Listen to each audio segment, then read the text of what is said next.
know that. um, so probably a good thing to share with all of you is that it wasn't until recently I even had a role with the title of data scientist.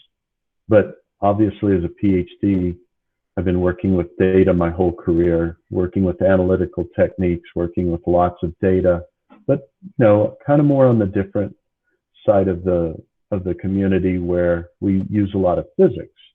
But if you stop to think about it, physics is ground in data science. Its grounding is. And many important equations I relied on for my research were more data science oriented, but in a mechanical engineering sense of sorts. And then through the course of my career, I saw a shift in a need to focus more on just pure data and not on physics. And I welcomed that. So a lot of automating data flows, automating data reporting, automating data visualizations, and then starting to use statistics models, starting to teach design of experiments, which uses a lot of statistics and data science type principles, and then actually even advising graduate students on methods of predictive data analytics using data. But at a certain point, when in most of my career, it had been very easy to get a job, I found myself between jobs and realized I didn't have a strong online presence or a strong portfolio. And I knew I needed to correct that. So I did a combination of things. I started a blog really focusing on detailed math, conceptual math to detailed math, and from the detailed math to code in Python. And then from that detailed code, I wanted to do it without the libraries in Python. Now, I'm not dissuading I'm not discouraging anyone to not use the libraries in Python. Quite the contrary. I just wanted to show people, and I wanted to help myself understand more deeply how those libraries must work. And I learned so much from that. But while that was helping some people, I started to find as I built my presence on LinkedIn, when I really started to value it more and more, that people were wanting mentoring from me. And I had a hard time believing I had much to offer anyone. But then I realized some people, I could help them a little bit. And I was just actually kind of shocked at how much people appreciated my mentoring. So I just started helping a few more people and a few more people. And then I met Manpreet, and we grew very close. And she's like a daughter to me now. And I learned a lot from her too. And she helps me grow my mentoring. She was my biggest mentoring fan. And she's given me really solid advice to help me mentor more people. So when I couldn't handle the volume of one-on-one calls anymore to mentor younger people, Manpreet and I both agreed the smartest thing to do is to have a call with multiple people. But I had a slightly different idea. I didn't want the people to get mentoring from just me, because I'm convinced that everybody has something good to offer everybody. So there was this one very brave Indian woman that wanted to have a one-on-one call with me. And I said, would you be brave enough to be on a call with me with other people and ask your question in front of others? And she said, okay. And I said, I think you'll be pleasantly surprised. So it was our first experiment. Manpreet and I did this. We did it on a Google Meet call. And we had about 25 to maybe a little over 30 people. And I said, okay, Navina, would you please ask your question in front of everyone? And I assure you it's safe. So she asked me the question, and I gave her my advice. But then I said, let's hear from others. And if you could have put a gauge on her countenance, on the glow coming from her face, after I talked to her, it went up a little bit. But as she heard how much everybody else wanted to help her, her face became absolutely glowing. You could tell she was blessed with all that everyone else was giving her. And then I stopped and I said, Navina, thank you for your courage. And I explained what I saw in her countenance. And then I also said this, guys, I really care about you. I really do. And I know I can give some good advice, but it's not near as good as if you get advice from many people. And they agreed. And we realized we didn't need a leader because a spirit was leading us. And we call that spirit more together.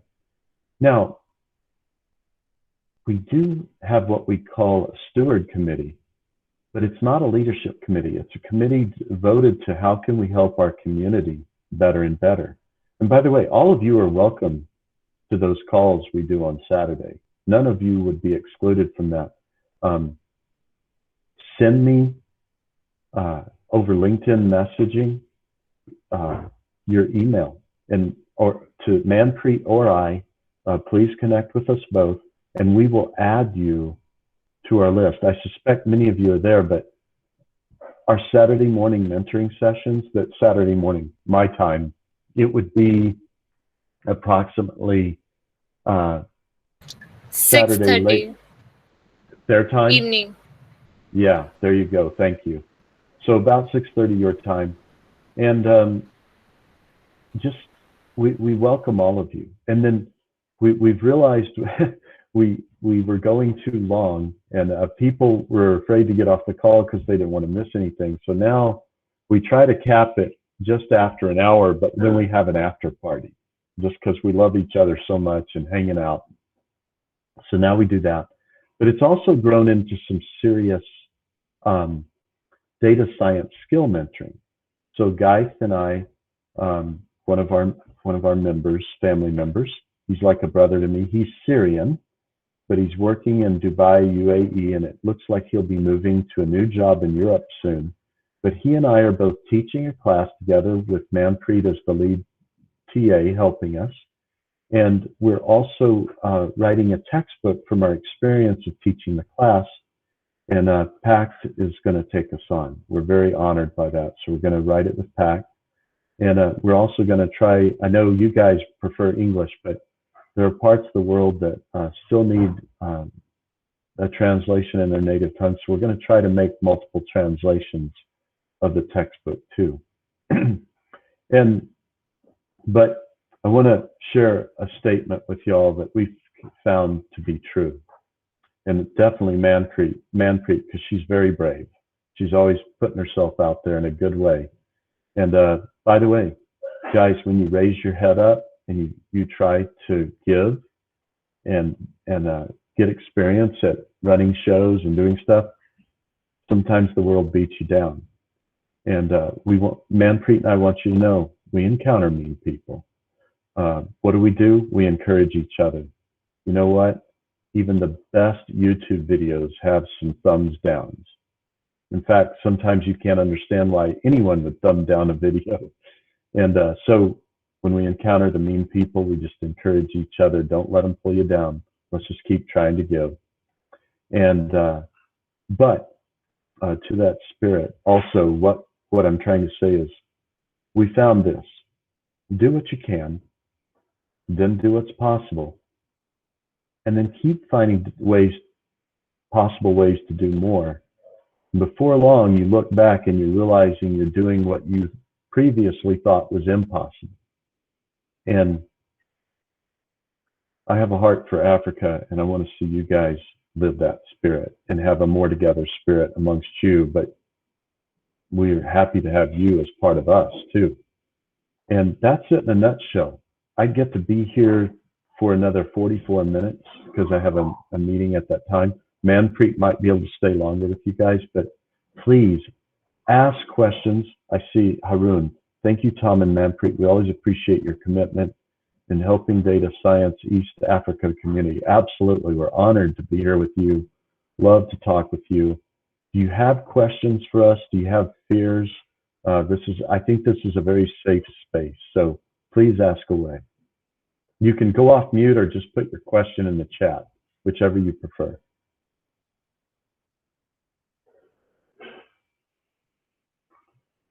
I will answer some frequently asked questions that I like, until you guys start asking questions. But interrupt me. Do interrupt me.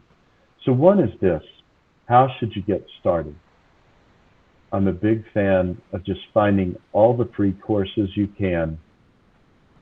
But as you do that, start developing your own personal learning plan.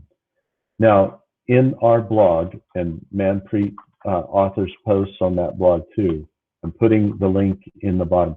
There's a category called mentoring. And the very earliest. But I have a question, with a lot of resources out there, I recently received a lot of questions on LinkedIn. Which course should I choose? There is abundance of courses on YouTube, paid courses, books, blogs. So, how how would you choose a course So or I'll study material? I will answer Manpreet, but then you have to give them your answer too. So there are a lot of different ones, and there's always new ones coming along. Um, I would look for every free one you could first, but start in on integrated machine learning and AI, integratedmlai.com. There are posts called mentoring posts, and one of those is called your personalized learning plan. And I would read that one and start to think, okay, Thom's right. I need to be the master of my own learning plan. So I will, by the way, I just want to explain something. Don't expect your first learning plan to be very good. What's important is to start making it. But what you want to get really good at is using practice data sets to do predictions with either linear regression or logistic regression. And just learning those two tools will help develop insights for you. So features are called inputs, labels are the outputs, or excuse me, inputs are called features, outputs are called labels, and we have a model in between. And we let that model get trained. Thank you, Manpreet. Yeah. So show them that learning, there it is, with the snake and the learning plan. And I hope you will all go. I wrote that for each of you, frankly. If you came to me for advice, I would start with this post. But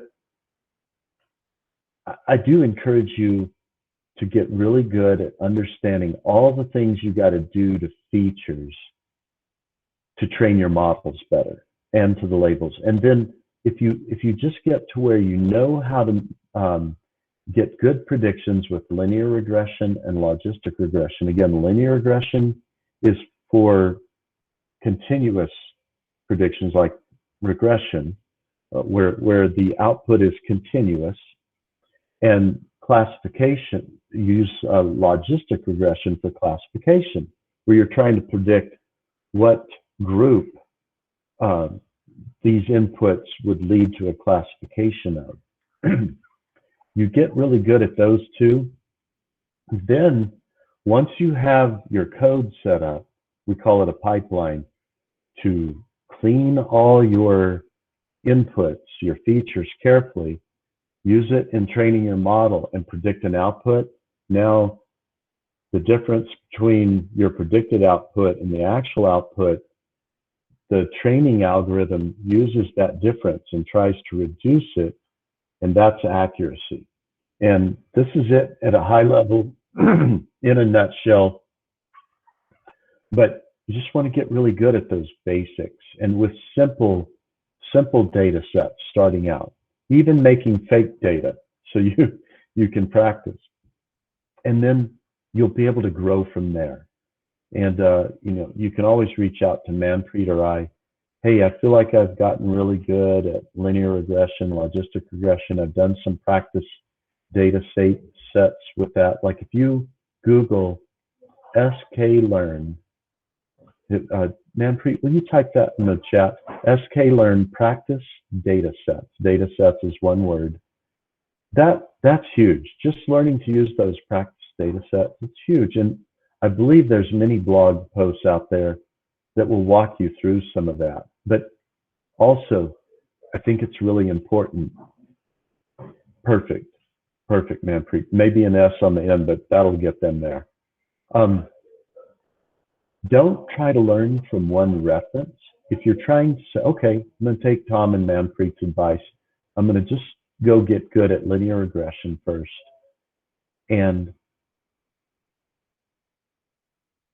But you're learning it from one free resource.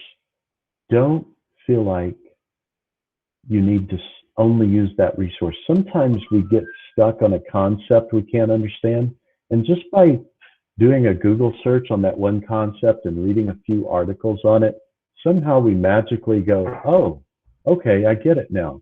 By seeing it in different contexts, that fuzziness, that lack of clarity you had on that concept kind of melts away with a little more study. So it's kind of like you're taking a hike and you're walking on this trail, but you see something, you stop, you're a little confused. So you go off the trail and you explore to the right of the trail a little bit or the left of the trail a little bit.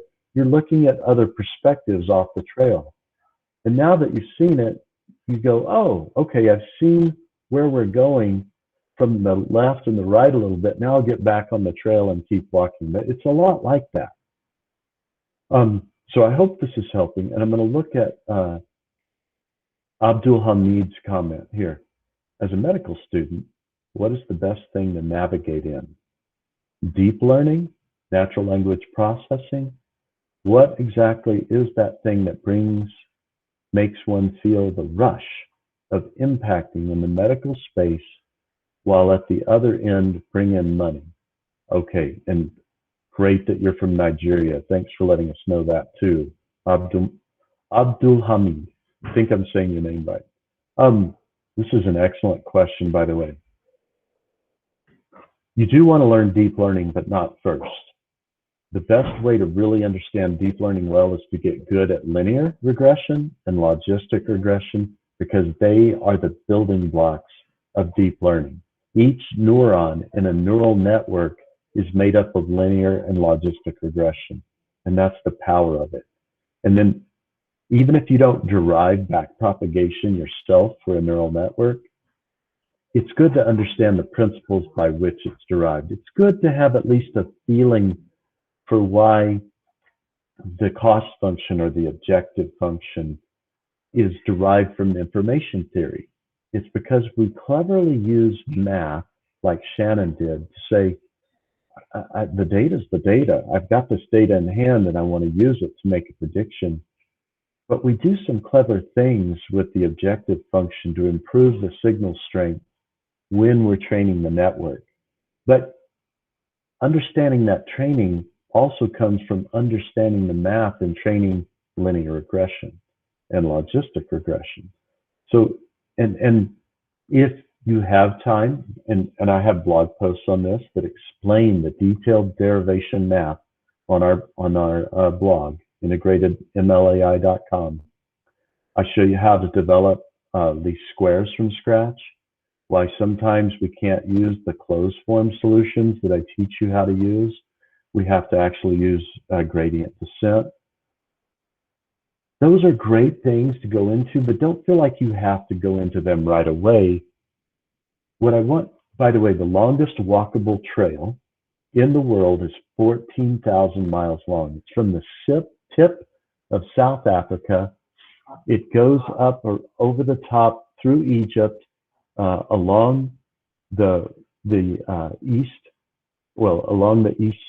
side of the Mediterranean, through Turkey, over Kazakhstan, north of Mongolia, through Russia, and over to the east extreme coast of Russia. 14,000 miles long. Take you about 3 years to hike it at a gentle pace. I want you guys to see your data science career that way. You don't have to see everything all at once. It's going to take a long time. Get really good at the basics. Provision up for this hike, but it's a mental hike, right? It's developing mental skills, intellectual skills, analytical skills. And stop along the way to really think about what you're learning and how it applies more broadly. Because there really is a strong relation between linear regression, logistic regression, and deep learning. And then once you understand the different types of neural networks, the world's your oyster. I recently was diving in to learn transformers, and one friend said one thing that made all the difference. Oh, Thom, attention mechanisms in transformers are just graph neural networks. Marching beards, thank you. I went off and studied graph neural networks. Everything was downhill learning transformers after that. So again, it's like a very long, beautiful hike, but you can't see everything all at once. You got to keep walking. And don't be afraid to go back along the trail and go deeper, is what I'm getting at. Sometimes we learn just how to use it in Python, but it's always great when you have time to go learn how to derive the math from scratch and other things like that. I hope this is helping. Any other questions? Oh, Manpreet's got to give her answer, following my very long answer. Not much to that, but what I think is, if you read the current papers in COVID, you would find that a lot of work is done in NLP related to medical. And currently, I was working on one conference which was aimed at AI for social good, and I just found out people have used NLP to find out, to work on sign languages, to to work on different diseases and treat them, and how, what are the causes, especially the mental issues that you would find out that people generally now are open up on social media. It's just that if you have that urge to do that thing, you'll definitely find it interesting to work, irrespective it's a medical domain or it's a financial domain. And there are a lot of use cases in medical domain. With computer vision, you can make such good projects. I want to Okay, add, so oh, that was really good. Just to add to what we were both saying, that's just one related branch of predictive analytics and data science. Another big branch is decision trees. And then, well, what's kind of the neural network of decision trees? It's random forests. Well, what are the more advanced versions of random forests? Boost methods like ADA boost and XG boost. So what you're going to find, guys, is there's always something else to learn in data science. And the field is growing faster than you can keep up with it. So how do you survive? How do you thrive in a field like that? You focus on the basic concepts. The better you understand the basic concepts, the better you'll be able to understand the new stuff coming out. So don't be in a hurry to rush to deep learning or boost methods. Be diligent to understand the base concepts. Understand how to clean your data, how to visualize it, how to scale it, how to fill in missing values, all these things. Manpreet, could you, well, I'll find it. You were going to say something, so I'm going to go on mute and find a link for them about the machine learning pipeline while you say what you were going to say. no, it's just another question in the chat. How do you actually make use of codes written in notebooks, Jupyter, and Colab to solve real life problems? Because all I see as a beginner is data cleaning and feature analysis restricted within the notebooks, and the end, a ready made model is used from a library. If you see the companies, they generally do not prefer to work on collab, is just because it is open, and Google, it could be shared through Google link and could be used by many people. So if you see the work thing, it cannot be used. But I work in a company, we use Jupyter notebooks. So initially we make our code in Jupyter notebooks. So what we do at company, I can share this. We do write our code in Jupyter notebooks, and if it runs well, cell by cell, and with the dummy data, a small set, we then make it into a good .py file, and we then you have a lot of automation processes where we just use that py file and schedule it to get data automatically. So that's what works in real world. You generally do not do things again and again. And why not leverage, if you have the pre-trained models and the work done by people, to make it so many people use pre-trained models to make it domain adapted. So if you see, there is BioBert, which is for medical. So you have a bird pre-trained model, and people have adapted it to medical and named it as BioBird, which is basically a bird model used for medical terms and entities trained. So now that you have a model already trained, you can use your data sets and work on different projects. So that's how I think it's very easier. And the reason I think people don't prefer collab is because it gets shared with people easily. At least at work, companies' policies are there, so might that work. But in person, I think even Thom works on collab, and yeah, it's because we believe that it's easy to share. And if not collab, you'll find people's GitHub repo. They at least they share the code over there. So if not on collab, you'll find on GitHub. That was excellent. And in case y'all aren't familiar, Bert's an advanced transformer. You don't want to dive in and learn transformers right away. That was not her point. But I put some notes here. Notebooks are good. I love Colab because then that way, if Manpreet and I want to work on some code together, by the way, Manpreet and I are like father and daughter, but we've never met actual face to face. We've only ever been on video calls, and her parents regard me as a third parent. But notebooks are good, like Colab or Jupyter or others, but you also want to learn to run Python from the command line after developing your code in an IDE or an integrated development environment. And popular integrated development environments that are free are VS Code, Sublime, Atom.io, and PyCharm. You can do a paid version of Sublime and PyCharm, but not necessary. You can do so much free development in these. That's the great thing. All of these are free. All of the Python libraries you'd want to use are free, including the more advanced libraries like TensorFlow, PyTorch, and many others.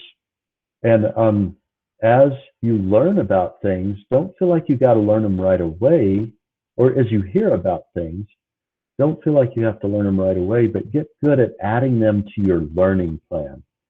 Treat your learning plan as a lifelong plan that's going to grow over time, be refined over time.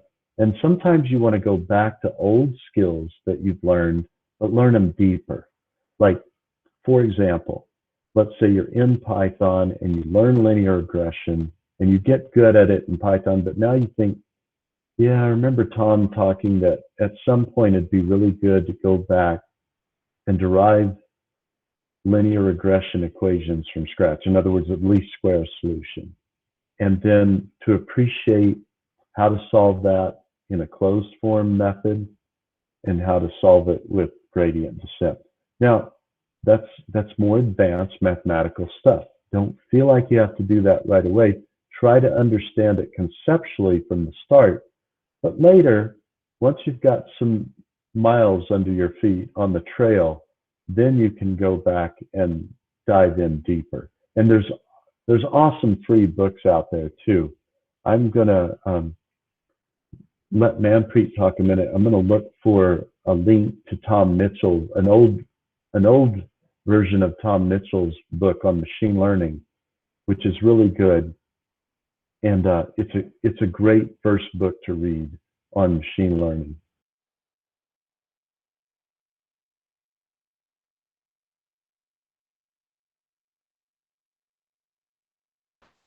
So Is it possible to succeed as machine learning engineer 100% self-taught, or you need a certificate from somewhere or a master's degree? Okay, so to be very honest, I'm from like mathematical background, not a technical background, and now I work as data engineer. So it's just because I was very determined to do it, and I did my thesis in NLP. And if you take example of Thom, he's from mechanical background and now he works as a lead data scientist. So I think it's a myth that you need certificates and master's degree. Okay, you might need it when you think I really need to deep dive into, and have a proper education of what I'm doing. But if you invest in time, you will get it. And if you explore and keep up with the new technology and news, you will get it. But if you invest in yourself, you'll try and find out resources that help you, because the resources that helped me was doing projects. So I learned a lot of things while doing projects. And the other might way work for you. You might learn a course and you might learn new techniques and you might do it. But keep in mind, as a personal advice to you, if you're doing projects, try try to use that concepts in some way or the other way in your projects, and make up a good GitHub profile with it. Share it on GitHub, share it on LinkedIn, share it with people. You will eventually see that people commenting, okay, if you tried this way, try it with this data sets, and that eventually helps you to grow. And you can be a person self-taught, but with some guidance, of course, because we all are noobs, we need. And that's what I and Thom believe in, is the thing called more together. And that's what you share, you grow. And that's what I'm experiencing. Even like I share from my work some things and I get some good feedbacks from people, and some could relate, some tell their other experience, and that's how you learn. Yeah. I want to add, yes, I have a PhD. Okay, let's get that out. And yes, it does help if you have a master's or a bachelor's, but I think what's really key. Manpreet, would you bring up our being a data scientist post while I talk about this? Let me point something out. A lot of people go at their lives in a backwards way, and we need to help each other remember not to do this. I mean, Manpreet and I need reminding not to do this too. A lot of people think they have to have something in order to do something, in order to be someone. And we would like to encourage you to not think that way. And this article helps explain what we're getting at. We wrote it together with one of our friends, Abdul. And what we want to encourage you to have an attitude is, you be a data scientist. Now, you might say, well, I'm not one now. Yeah, but start becoming one. Well, okay, I'm becoming a data scientist. Now what? Do data science. And while you're doing it, create an online portfolio. GitHub's free, by the way. All the stuff you need to write your code, except for the computer that you write it on, is free. Learn how to use Git. Learn how to put your code on GitHub. Learn how to write very descriptive things about your repository on GitHub with a README file. Get good at all of that. It takes time to learn it, but get good at it. Start sharing your work with the world. Share your little successes or what you're learning on LinkedIn with the community so they know what you're doing. Build a portfolio that people can find online. Nothing is more powerful than that. And if you keep growing your skills and sharing what you can do with the world, then eventually you will have the recognition as a data scientist. But I want to point out, it wasn't until almost a couple of years ago that I had a role title of data scientist, but I was doing a lot of data science long before that. So this is the important part. hey, we all have to eat and pay rent, right? We have to pay for shelter. We have to buy our food and our clothes. We have to pay taxes, some of us. Um, so get a job, but no matter what job you have, no matter what role you're in, use data science to make that your work better in that role. And then keep building that online portfolio. Manpreet, what would you add? Um, what I would like to add is you have data since you were in school or in college. So if you compare your marks from this one semester to another, you are analyzing your data. You are comparing your marks. So that's what data science you're doing, but at a very niche level. Yeah, but that's data science you do, and that's how you're doing. So it's been everywhere with you. You compare the, if you go on Netflix or any other sites and you compare, oh, this book, or if you want to buy a book or you want to buy a product, you see the people's reviews, you judge on that, you see the ratings. What are you doing? You are doing sentimental analysis sort of by yourself manually by seeing, okay, this book gets a lot of rating. It has a lot of good reviews. So out of 10, it's 80% good and 20% bad, so I can buy it. So yeah, if you see, it's in a way you are doing a lot of things, and with GitHub you can build up your profile from very basic projects. And yeah, as Tom was saying, to be have a good documentation, I would add, try to make good add comments to your code, okay? Because if you did your project today, you know it. But what if you revisit that project again in like 3 months? And I'm definitely sure you would be so bad to recognize what that variable I used for, what is happening here. I don't know. And that's one practice I learned at work, to write comments. Write comments and a markdown what each cell is doing if you're making it in Jupyter Notebook. Even if it's a .py file, you can have a comment section describing what each function does.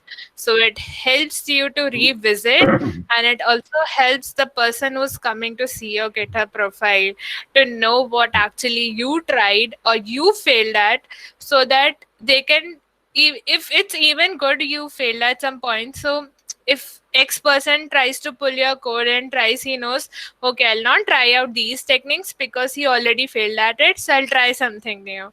So that also helps you to get good at work. I want to add, there's some great questions here in the chat, and thank you for that, Manpreet.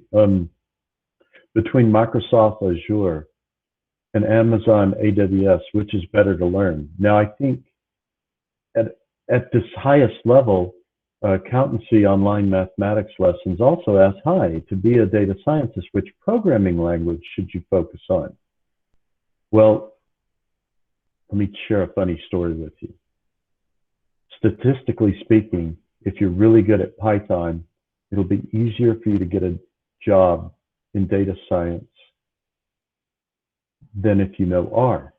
But frankly, I went on a job interview where I didn't get the job, I think, because most of the people there were R people, and they wanted someone that was already good at R. I mean, I can do R, but I don't do it much.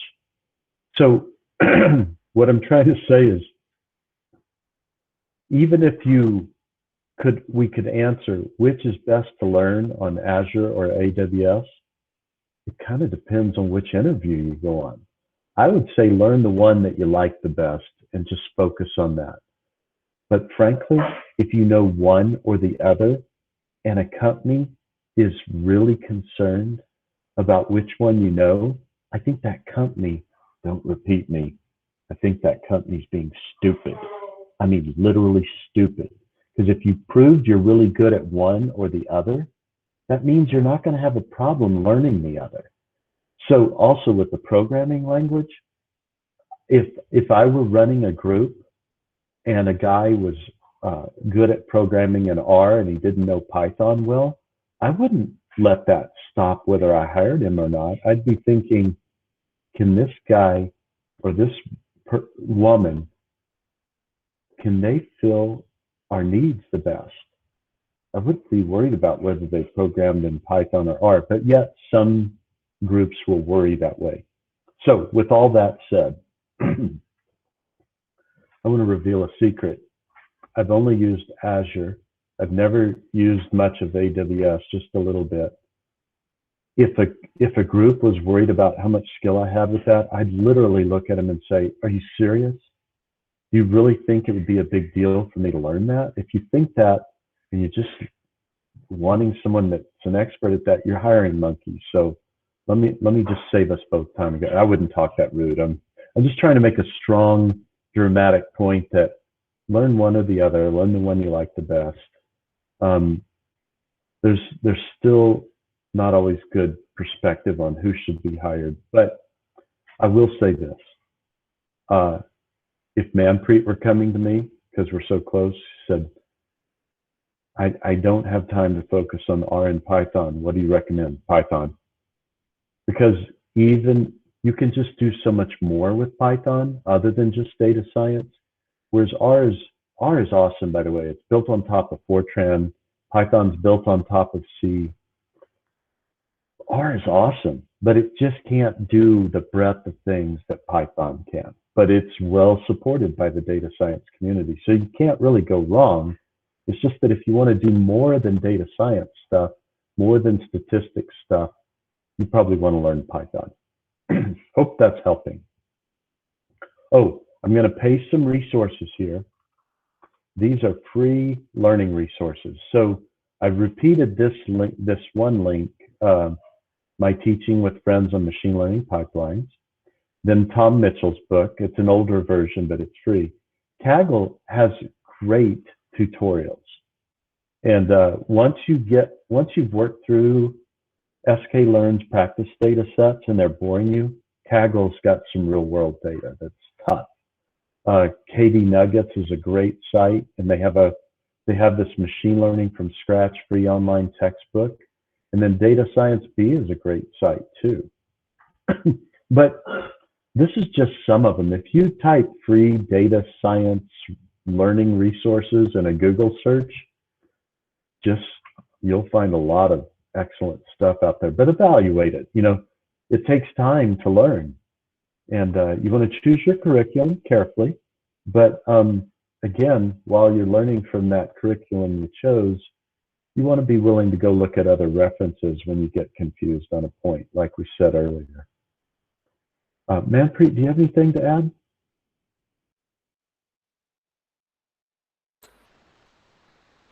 Okay. Guys? I'm hearing data scientists are being replaced by data engineers. But to be honest, if you see the work of a data scientist, it's more of like 60%, I can say, it's of a data engineer. That I work as data engineer, I know. And if you're really interested into data engineer work, you could follow Andrea Kratz and Joe Reyes. I would link them. I'll link them GitHub profiles. They do awesome stuff on data engineering. But it's as a data engineer, your job is more focused on getting the data and automating the data for your work. And as a data scientist, one thing that gets added is you need to build the model as well and your code as well into the model for production work.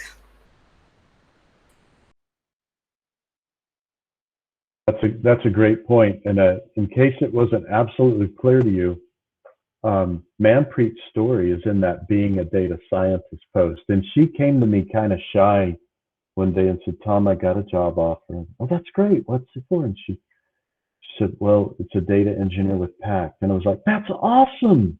That is so great. And I think she was a little surprised.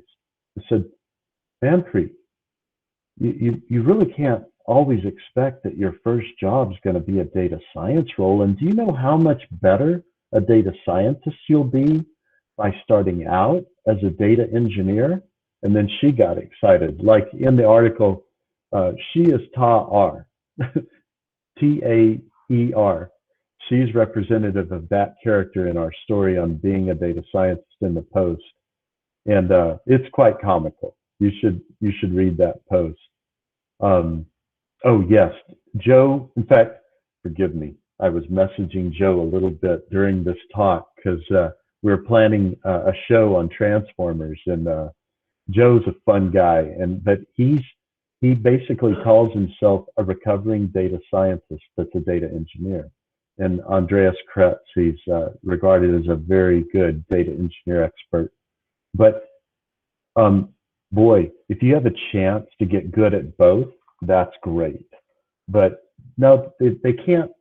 Data engineers can't necessarily replace data scientists. It's just that, oh, can they do both? And it's a rare breed that can do both, but Manpreet will be one of those breeds for sure.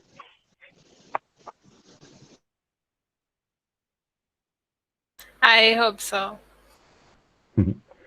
Raj Harris, did you have a question? I saw you go off mute for a moment. Did you have a question, Raj Harris? Okay. If you do, let us know. Any more questions in the chat would be great, guys. By the way, please let us know in the chat, is what we're covering helpful? I hope so. That was why we wanted to come. Let us know in the chat if we're helping you guys or not. It's okay to say no. You're not covering things I need to hear. It's okay to tell us that.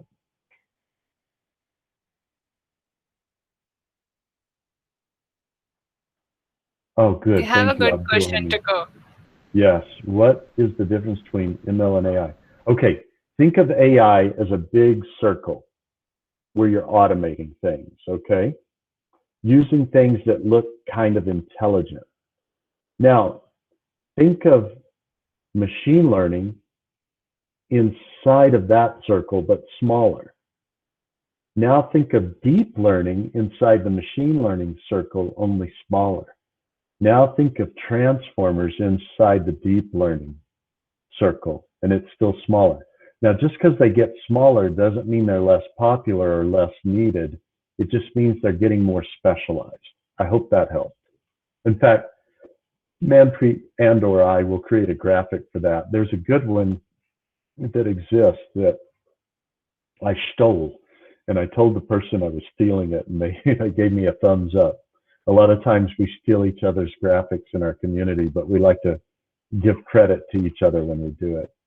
Hey, you bet, Christopher.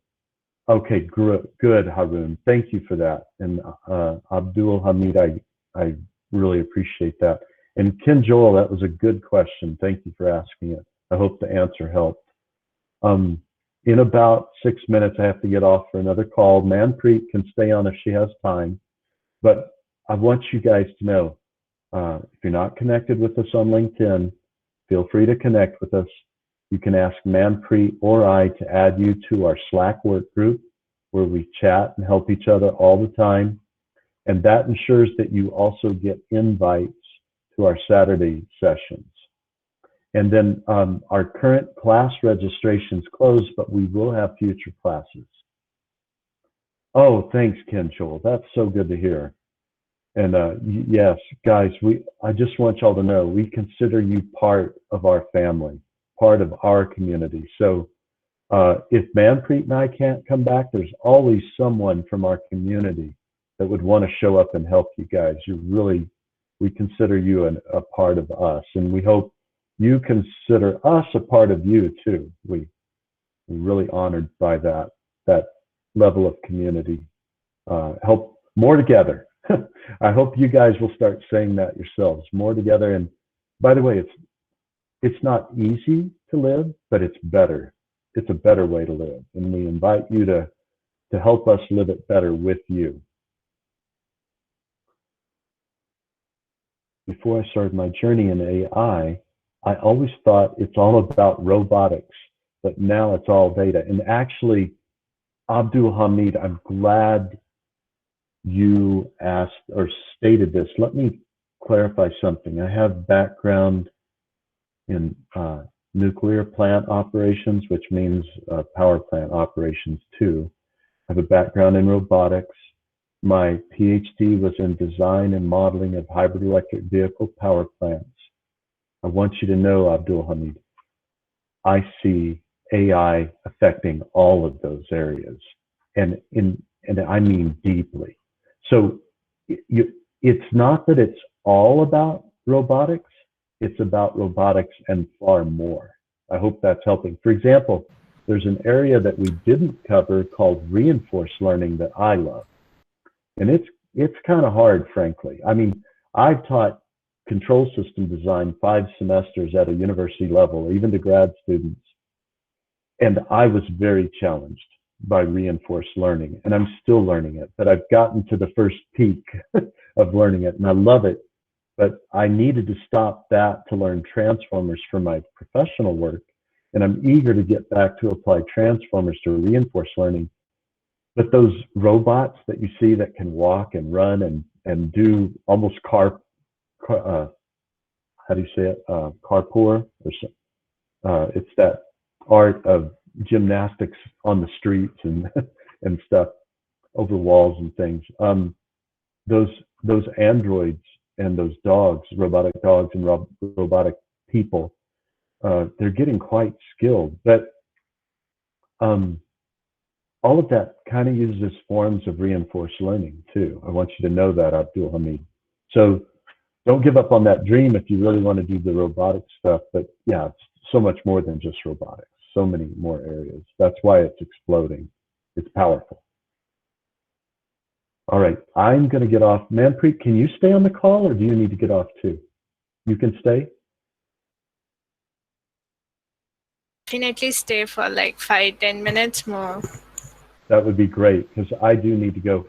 Abdul Hamid, you're very welcome. All of you are very welcome. Again, I was honored to Yeah. be here. If I didn't have to get on another call I had planned, I would stay, but always happy to come back, guys. God bless you all.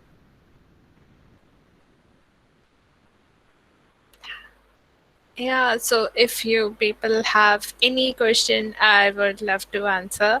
And yeah, besides even personal work, not related to data science, but anything else, I would love to answer you.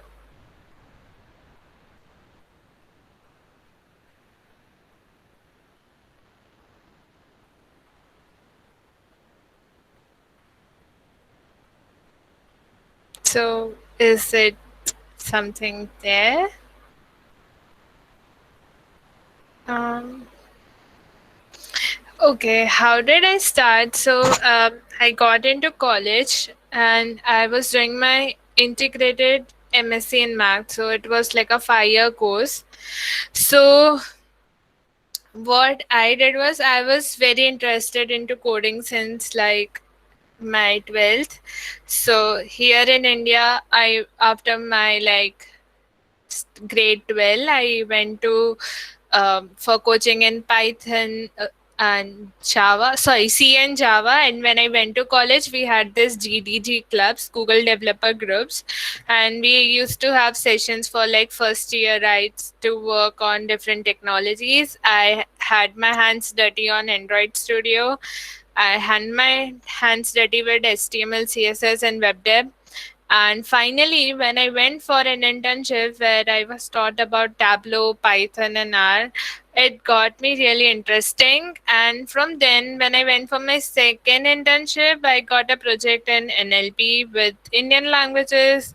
And then it went on getting me projects just based on my previous projects. So I got interested in it. And finally, when I did my thesis in NLP, I realized that how beautifully maths is related to data science and um, this field. So it was so, when I was into my thesis, I had to put in a lot of time to explain the mathematical background to my professor so that even if the code does not exist, I could code that thing, just because sometimes you don't get people replicating every code. So also, if you people are highly interested, you should start reading more of papers as well at times to see what different people are researching. You can go to papers with code. They generally have some of the papers with code.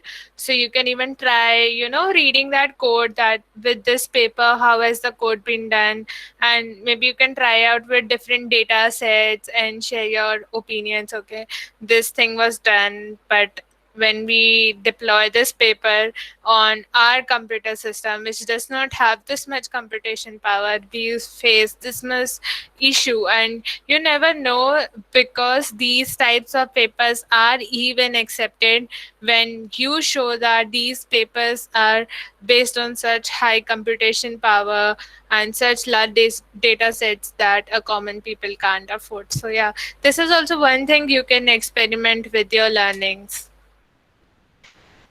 um, Help me share machine learning roadmap. So best is I'll add you to a Slack group. So we have a pipeline of for auto for machine learning that is going on, and I guess there are 2 lectures on YouTube as well taught by Thom. So I'll share the link if I get it. And is it good practice to learn almost everything in terms of learning programming language?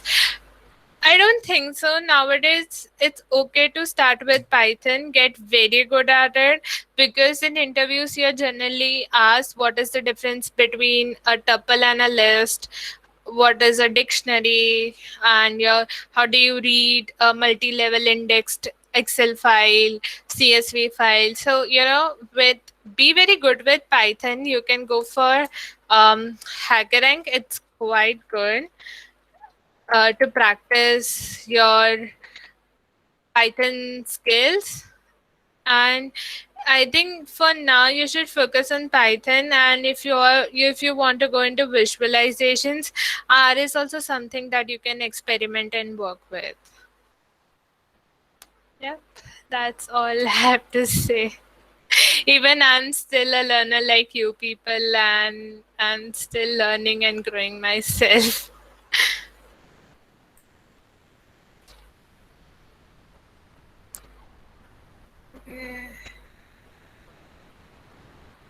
Yeah. So I'll share this. Okay. So this is one playlist.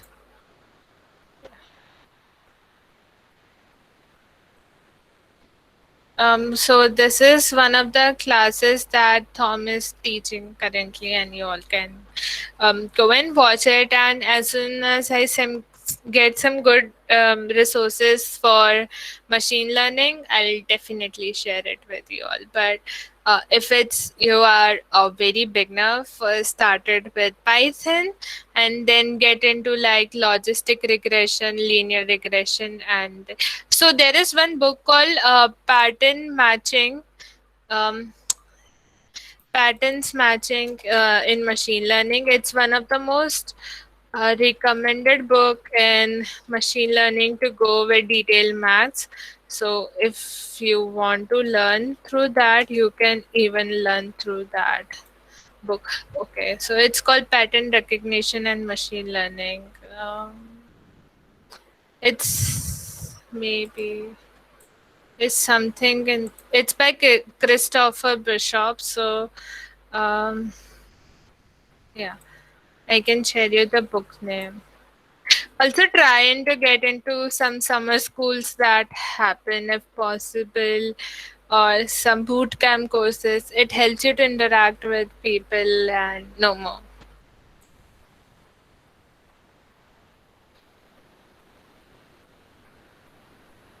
Anything else that I can help you all with?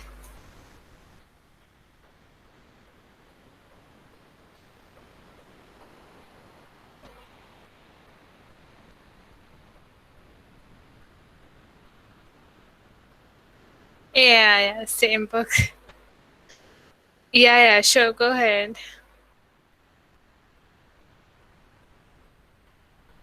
Kenjol, right? If I'm pronouncing. I'm just 23 and I'll be turning 24 in some months.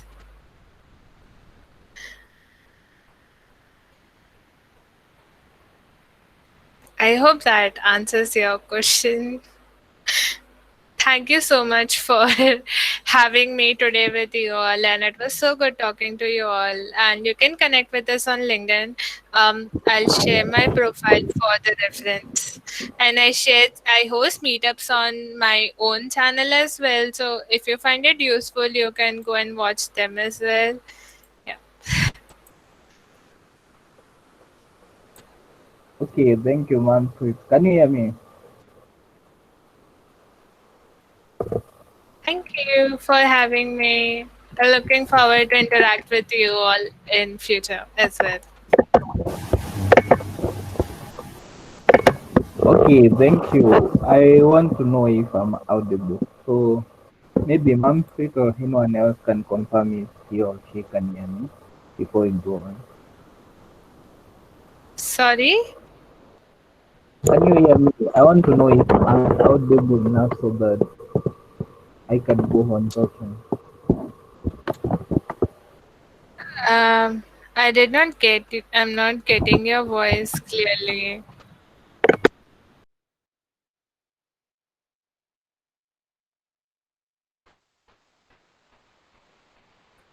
Okay, is it clear now?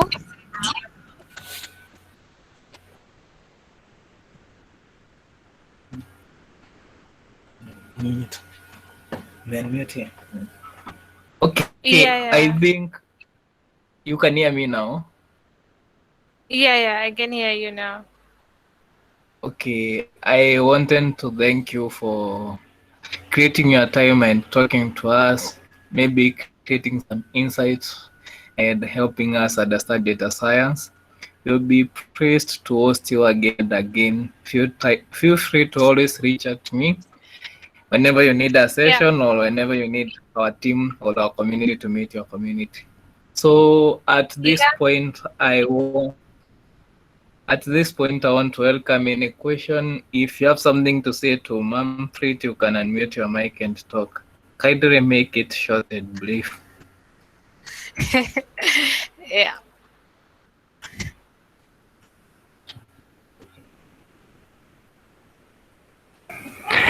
I just want to say thank you for the session again. It's been wonderful, and I look forward to more sessions. Thank you. Yep, sure. You can connect with us Okay, anytime on LinkedIn. thank you, Ken. So if anyone else has a question, maybe you can ask briefly and then we can end the session. Hey, Manpreet, you are so excited. I'm just excited to help people because I never received this help when growing myself. So I try best to help as much as I can. And if anyone can get benefited, I'm the happiest person on this earth. Thank you very much. So, I think we can end now the meeting if there is no any other question. And remember to share your LinkedIn profile. I think you already shared it. Thank you. The Yeah. meeting is Yeah. Okay. Bye, guys. Have a great day. See you soon. see you soon too.